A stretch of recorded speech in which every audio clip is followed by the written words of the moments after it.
സർക്കാരിന്റെ ഒന്നാം വാർഷികത്തിൽ ഭരണപരാജയം ആരോപിച്ച് പ്രതിപക്ഷ യുവജന സംഘടനകൾ സെക്രട്ടേറിയറ്റിന് മുന്നിൽ ഉപരോധ സമരം തുടങ്ങി.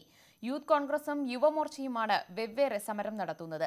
സമരസ്ഥലത്തെ ചൊല്ലി പ്രവർത്തകർ തമ്മിൽ പലതവണ തർക്കമുണ്ടായ സാഹചര്യത്തിൽ വൻ സുരക്ഷാ സംവിധാനം പോലീസ് ഏർപ്പെടുത്തിയിട്ടുണ്ട്.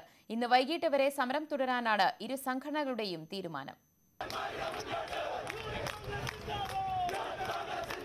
രാത്രിയോടെയാണ് യൂത്ത് കോൺഗ്രസും യുവമോർച്ചയും സെക്രട്ടേറിയറ്റിന് മുന്നിൽ വെവ്വേറെ സമരം തുടങ്ങിയത്. വാദ്യഘോഷങ്ങളും ആട്ടവും പാട്ടുമൊക്കെയായാണ് സമരം. സമരസ്ഥലത്തെ ചൊല്ലി ഇരുകൂട്ടരും പലതവണ തർക്കമുണ്ടായത് ചെറിയ തോതിൽ സംഘർഷാവസ്ഥ സൃഷ്ടിച്ചു. തുടർന്ന് ബാരിക്കേഡുകൾ വെച്ച് പോലീസ് സ്ഥലം വേർതിരിച്ചു നൽകി.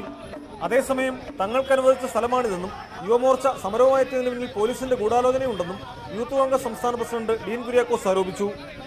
രാവിലെ 6 മണി മുതൽ ഞങ്ങളുടെ സമരം ആരംഭിക്കുമെന്നാണ് ഞങ്ങൾ ഒഫീഷ്യലി അനൗൺസ് ചെയ്തിട്ടുള്ളത്. ഞങ്ങളുടെ പ്രവർത്തകർ വന്നുകൊണ്ടിരിക്കുകയാണ്. അപ്പോൾ ഇതിനിടയിലാണ് ഇങ്ങനെ ഒരു സംഭവം ഇവിടെ നടന്നിട്ടുള്ളത്.